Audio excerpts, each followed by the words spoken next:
There's also incidences where you remember things that didn't happen. So for instance, especially with family photos from when you were 2, you think you remember that day because you've looked at the photo so many times, but you probably don't. It's literally just because there's Yeah. this photo that, like, you know, keeps Yeah. something alive.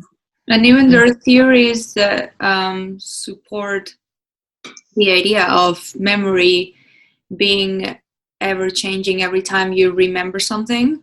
So imagine something happened and I'm remembering it and it's changed already because the way I'm remembering it again, it's different to like the way I remember it last week. The memory you have is changed every time you remember it, basically.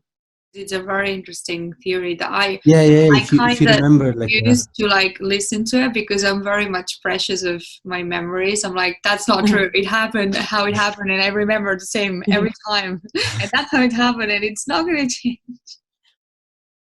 Every time we open a memory, we have the potential to change it, and we can't tell when a change was made.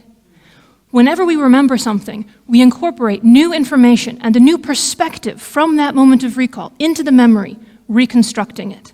It may fundamentally change, with no trace to distinguish what was original and what's been altered. Our memories change in part because we time travel socially, turning the past into stories for an audience. If I can get more sympathy for an awkward date by leaving out the good moments and exaggerating the bad ones, then that's the story I tell, and I create the memory of a terrible date. Turning the past into stories is part of constructing the narrative identity that helps us make sense of who we are and creates the me that looks back on the past and ahead to the future.